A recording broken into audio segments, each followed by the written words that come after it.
অনেক সময় দেখবেন বন্ধুরা আমরা অনেক কিছু প্ল্যান করে থাকি, কিন্তু সেই প্ল্যানগুলো অ্যাকচুয়ালিতে তার যখন হওয়ার সে তখনই হয়, তাই না? তোমাদেরও কি এরকমই হয়? আমার তো অনেক ব্যাপারই। আবার কিছু কিছু এরকমও আছে আমার, যেমন আজকেই আমি ভেবেছি আজকেই করতে পেরেছি। আমার কাছে এটা একটা বিরাট প্রাপ্তি। আবার কখনো কখনো আমি আজ যে গল্পটা তোমাদের সাথে ভাগ করে নিতে যাচ্ছি, এটা একটা এরকমই গল্প। আমরা অনেক দিন প্ল্যান করেছি, আমি আর মাসি একজনের বাড়িতে যাব, যার সাথে তোমাদেরকে পরিচয় করিয়ে দিব, দাঁড়াও। তো উনার বাড়িতে মানে যাওয়াটা খুব ইজি ছিল, কিন্তু কেন জানি না এতবার প্ল্যান করা সত্ত্বেও মানে আমরা গিয়ে পৌঁছাতে পারি উনার বাড়িতে। আর মাসিমণি যেহেতু বাইরে থাকেন, মাঝে মধ্যে শিলচর আসেন, তো যার ফলে মাসিমণির টাইমিংয়ের সাথে আমাদের টাইমিংটাও মিলে না, এটাও একটা হতে পারে যার জন্য আমাদের প্ল্যানটা সাকসেসফুল হচ্ছিল না এতদিন। কিন্তু শেষমেশ আমরা এসে উনার মানে জায়গায় এসে উপস্থিত। এখন কথা হচ্ছে কি, আমরা দুজনেই বাড়ি চিনি না, আমিও না ফুলমাসিও না। তো বাড়ি চিনি না অর্থাৎ অনেক আগে ফুলমাসি হয়তো এসছে, কিন্তু আমি তো আর আসিনি, যার জন্য ফুলমাসিও ভুলে গেছে। তো আমরা দুজনে মিলে খুঁজতে খুঁজতে গিয়ে শেষমেশ গিয়ে পৌঁছে গেলাম আমাদের জলিমাসির কাছে। এখন তোমাদের সাথে পরিচয় করিয়ে দিচ্ছি জলিমাসিকে। আমি আমার ছোটো মাসি বলেই বলবো, কারণ ফুলমাসি মা, তারপর আমার অন্যান্য মাসিরা যারা আছে বা মামারা হাফলংয়ে, ওনাদের সকলের মানে খুবই প্রিয় বন্ধু বান্ধবী জলিমাসি। ওরাও দুই ভাই এক বোন। তো ওরা আমার যে মাসি মামা ওরা আছে, ওদের সবার সাথে মানে এক ঘরের আর কি বলতে পারো তোমরা। তো মানে মাকে বা ছোটো মাসি ওদেরকে কোনো দিনই আমি এটা শুনতে দেখিনি যে ওরা আমাদের বোন না। তো যার জন্য আমি জলিমাসিকে ছোটো মাসিই বলবো। আমরা গিয়ে পৌঁছে দেখছি জলিমাসি আমাদের জন্য কতক্ষণ থেকে গেটে দাঁড়ানো জানেন, কারণ আমরা তো অনেক আগে থেকেই ফোন করেছি যে মাসি আমরা আসছি বলে। তো মাসি ভাবছে যে আমরা অনেক আগেই হয়তো পৌঁছে যাব, আমরা হারিয়ে ফেললাম নাকি। অ্যাকচুয়ালিতে আমাদের ভুল হয়েছে কি জানেন, মাসির বাড়িটা গলির অনেকটা ভিতরে। তো আমরা মানে রাস্তায় নেমে পড়েছি, কারণ আমরা এক্স্যাক্টলি ঘরটা জানতাম না। তো আমরা গিয়ে পৌঁছে যখন দেখলাম যে জলিমাসির বাড়িটা গলির প্রায় শেষ মাথায়, তখন আমাদের মনে পড়লো যে অটোটা এত আগে ছেড়ে দেওয়াটা ভুল হয়েছে। কিছুক্ষণ পরে যদি ছাড়তাম তাহলে হয়তো একটু আগে এসে পৌঁছে যেতে পারতাম। তো এদিকে আমরা সকলে মিলে খুব গল্প আড্ডা জমেছে। বুঝতেই পারছো শীতের বিকেল, খুব তাড়াতাড়ি সন্ধে হয়ে যায়। তো আমি ফুলমাসি, আমাদের বুড়িমা, আগে ফটো দেখাচ্ছি তোমাদেরকে। তো জলিমাসি আমরা সকলে মিলে খুব গল্প আড্ডা করছি, কিন্তু গল্প আড্ডা করতে করতে সন্ধ্যা প্রায় নেমেই আসছে। তো তার আগে তোমাদেরকে একটু বাড়িটা ঘুরিয়ে দেখাবো। বাইরের দিকটা এত শান্ত নিরিবিলি পরিবেশ। একে তো মানে গলির ভেতরে খুব একটা বেশি মানে যানবাহনের আওয়াজ নেই, খুব নিরিবিলি পরিবেশ। আমার তো ভীষণ ভালো লেগেছে জানো। আর জলিমাসি এত সুন্দর ঘর গুছিয়ে রাখে, আমি তো দেখে মানে আমি তাজ্জব হয়ে গেছি যে মানে একটা মানুষ নিজের হাতে করে এত সুন্দর পরিপাটি করে রাখে ঘর। যেমন ঘরের ভেতর ঠিক তেমন বাইরের দিকটা। আর সন্ধ্যাটা নেমে এসছে না, একটু হালকা হালকা ঠান্ডা লাগছিল, বাইরে একটু বাতাসও ছিল। আজ 2 দিন হলো ঠান্ডা পড়েছে, তার আগে কিন্তু শিলচর এতটা ঠান্ডা ছিল না। আমার বাড়িটায় যেহেতু রাস্তার একদম কাছে, তো আমার মানে এরকম পরিবেশটা না খুব ভালো লাগে জানেন। আর ফুলমাসি আর ছোটো মাসি যেহেতু হরিওমের দীক্ষিত, তো বাইরে থেকে শুনতে পারছি ওনাদের কীর্তন শুরু হয়ে গেছে ভেতরে। চলুন তাহলে ওনাদের সাথে একটু বসি, আর আলাপ আড্ডা তো পরে হবেই, আবার কথা হবে তোমাদের সাথে।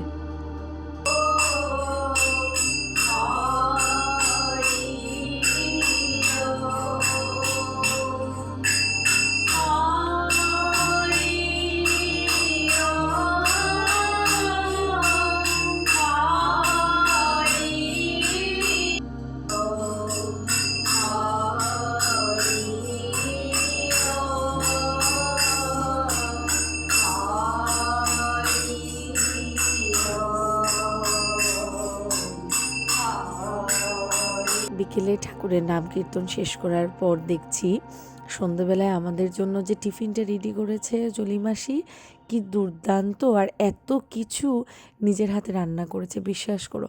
আমি তো দেখে এত লজ্জা পেয়েছি যে শেষমেশ আমি রান্নাঘরে ঢুকে বলছি জলিমাসিকে, মাসি তুমি লুচিগুলো ভাজো, আমি একটু বেলে দিয়ে তোমাকে একটু সাহায্য করি। মানে এত খারাপ লাগছিল যে জলিমাসি একা একা আমাদের জন্য এত কিছু রান্নাবাটি করেছে। রান্নার মধ্যে কী ছিল জানেন? লুচি ছিল, নতুন ফুলকপি বেরিয়েছে, তো সেটা দিয়ে তোমার পনির আমার খুব ফেভারিট। সঙ্গে ছিল তোমার মটর দিয়ে আলু দিয়ে একটা শুকনা শুকনা তরকারি, আর সঙ্গে ছিল আমাদের পায়েস।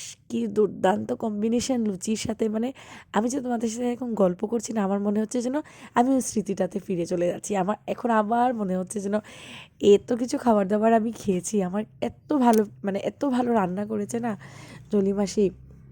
আর আমি তো বিশ্বাস করো ভীষণ লজ্জা পেয়ে গেছিলাম। আমি মানে জলি মাসি এত কিছু একা করেছে আর আমরা শুধু বসে বসে খেয়ে আসবো। তো আমিও একটু জলি মাসির সাথে হেল্প করে দিয়েছি। জানি এটা খুবই অল্প, কারণ জলি মাসি আমরা যাওয়ার আগেই এত কিছুই রেডি করে রেখেছিল। তো আমরা শুধু বসে বসে খেয়েছি, এনজয় করেছি। আর এতদিনের যে একটা মানে ওয়েট করা ছিল না যে জলি মাসির বাড়িতে যাব, তো এটা যেহেতু ওভার হয়েছে আমরা খুব আনন্দ করেছি। দেখো প্লেটে এত কিছু সাজিয়ে দিচ্ছে ছোটো মাসি, সঙ্গে তো পায়েস। আমার তো জিভে জল এসে গেছিলো, এত ভালো পায়েস বানিয়েছে। সঙ্গে আমাদের ওই যে ছোলার, আমরা ছোলে ভাটুরার মতো থাকে না একদম শুকনো শুকনো করে ঘুগনি, আর ছিল তো তোমার ফুলকপি আলু। সঙ্গে এত দুর্দান্ত চা, মানে আমি তো প্রেমে পড়ে গেছি চা খেয়ে, এত ভালো চা। আমি তো নিয়ে বসে গেছি সঙ্গে সঙ্গে, মানে আমি আর, একটা কথা আছে না, আমি খাওয়াটা দেখে না মানে আমি আর বসে থাকতে পারছিলাম না। ফুলমাসি বসেছিল, ফুলমাসি বলছিল যে তুমি আসো, মানে জলি মাসিকে বলছিল তুমি আসো, তারপর আমরা একসাথে বসবো খেতে। আমি বলছিলাম তোমরা খাও, যাই করো না কেন আমি খেতে বসে যাচ্ছি। আমার তো মানে দুর্দান্ত লেগেছে খাওয়া। তো খাওয়ার শেষে না এই যে তোমরা টিফিন বক্সগুলো দেখছো, সেগুলো আমি আবার বাড়িও নিয়ে যাচ্ছি। তার কারণ কি জানেন? আমার শান্ত আজকে আসতে পারেনি, কারণ আমার দিদি ওরা এসছে মায়ের বাড়িতে, তো শান ওইখানেই রয়ে গেছে। তো জলি মাসি যেহেতু আমার ভিডিও দেখে জেনেছে যে শানও আমার মতো লুচি ঘুগনি এগুলো খুব ভালোবাসে, তো জলি মাসি সবগুলো আইটেম একটু একটু করে প্যাক করে আমার মানে বাচ্চা ছেলেটার জন্য দিয়ে দিয়েছে। মানে কতটা আদর একটা মানুষ করতে পারে তুমি চিন্তা করো। এত কিছু আয়োজন করেছে আমাদের জন্য, সঙ্গে আবার আমার জন্য আবার প্যাকিংও করে দিয়েছে। আমি যে সেগুলো বাড়ি নিয়ে এসে আমি যে খুব আনন্দ করে আমার ছেলেকে খেতে দিয়েছি, ও মানে ভীষণ ভালোবেসেছে জানেন। এত দূর থেকে কিছু খাবার দাবার নিয়ে গেলেও না খুব আনন্দ করে। ভেতরটা দেখো, জলি মাসির মানে বেশ আগেরকার ফটো আর এখনের মধ্যে কোনো তফাৎ খুঁজে পাই না জানো। এত সুন্দর করে ভদ্রমহিলা সাজিয়ে রেখেছে ঘরটুকু, মানে ভীষণ সুন্দর। আস্তে আস্তে আমাদের এখন যাওয়ার পালা জানো। প্রায় তখন 8টা 8:30টার মতো বাজে। এখন প্রায় কনকনে শীত একটু বাইরে। তুমি চাদর পরছো আমরা উঠাইছি। সকলেই পুজো টুজো লাগিয়ে নিয়েছি। এখন আজ আর দেখা হচ্ছে না তোমাদের সাথে, গল্প হবে অন্য কোনো ভিডিওর মাধ্যমে। ততক্ষণ অবধি রাখছি তাহলে। শুভরাত্রি, সকলে ভালো থাকবেন, সুস্থ থাকবেন। জলি মাসি আমার ভিডিওটা তুমি লাইক অ্যান্ড শেয়ার করে দিও।